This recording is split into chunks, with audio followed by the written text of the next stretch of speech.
Sa puntong ito, makibalita naman tayo sa sitwasyon sa Compostela Valley kung saan mahigit 40 na po ang patay at daan-daan pa ang nawawala. May news to go si Marlon Palmahil ng GMA Davao Live. Marlon, kumusta na dyan? Yes, Cara, marami tayong nadaan ng mga residente dito sa Compostela Valley Province. Lalo na yung mga area ng Mawab, Nabunturan, Compostela, na munisipyo ng Compostela at saka itong Monte Vista, na meron tayong nakikita mga residente na humihingi ng tulong sa mga motorista na dumadaan.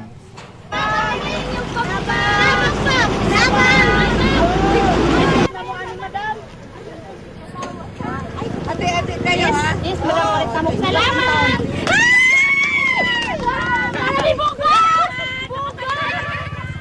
Mga kapuso niyo, yung nakikita niyo sa TV screen, mga residente yan sa Barangay Tapia, Monte Vista, Compostela Valley Province, na humingi sila ng pera sa mga motorista na dumadaan sa may highway na yan. At mabuti naman itong mga driver, itong mga pasahero ng mga van na dumadaan sa area ay nagbigay sila ng pera. Yung nakikita nyo ngayon, binibigyan sila ng pera. Merong 100 pesos, 50 pesos at 20 pesos. At ang nabuong pera na yan, at ang nakuha nilang pera, igagasto daw nila, ipambili na ng bigas. At ang yung nakita naman ngayon ay itong truck na may kargang saging. I-deliver sana yan sa Manila para sa isang kumpanya, pero hindi natuloy ang pag-deliver nito dahil kahapon walang biyahe. So nakapag-decide yung may-ari ng saging na ito, ng truck na ito, na ibibigay na lang sa mga residente yung saging at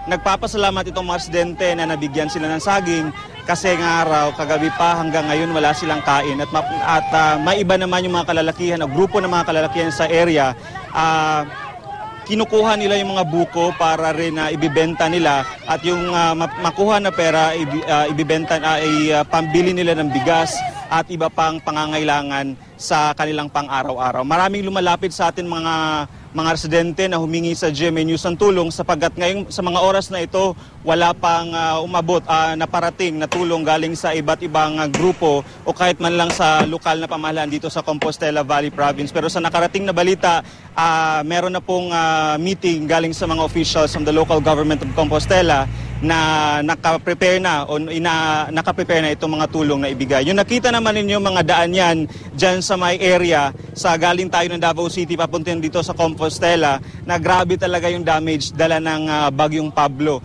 Kaya nga yung mga ibang nakita namin, mga pananim, mga sagingan dito, grabe ang pagka-damage dala nitong Bagyong Pablo. Cara. Yes, Marlon.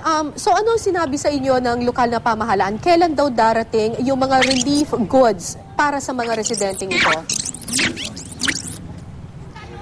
Kahapon, kagabi pa, Cara, sinasabi na ng local government na i-consolidate pa nila yung mga areas na apektado ng Bagyong Pablo at kung sino-sino yung mga mabibigyan. At sa ngayon, wala pa silang naibigay na impormasyon at ating kukunin pa yung official statement kung kailan sila magbibigay ng tulong sa mga affected areas, lalo na yung nakita natin kanina sa area ng Barangay Tapia, Monte Vista. At humihingi rin ng tulong itong mga residente na nasabi ko kanina sa GMA Kapuso Foundation na sana raw ay mabigyan sila ng tulong kahit pagkain man lamang at saka tubig. Cara. At possible naman yung mga kalsada dyan? Yes, Cara, kung i-compare ito kahapon o kagabi, may mga puno ng kahoy na nakaharang dyan sa may daan, sa mga highways ng mga lungsod dito sa Compostela. Pero ngayong umaga, sa pagbiyahe natin kanina galing ng Davao City papunta dito sa Compostela area, passable naman itong mga daan. Pero may mga ibang area na one line, tulad na nakikita nyo ngayon sa TV screen, one line lamang kasi may mga nakaharang na puno ng kahoy. Pero buti na lamang yung ibang mga team na gumamit sila ng chainsaw para maitabi itong mga puno ng kahoy. Marlon, doon sa New Bataan, sa Compostela Valley, 43 yung casualties nila. Diyan ba sa lugar mo, meron pang, may casualties ba at meron pa rin bang pinaghahanap hanggang sa ngayon?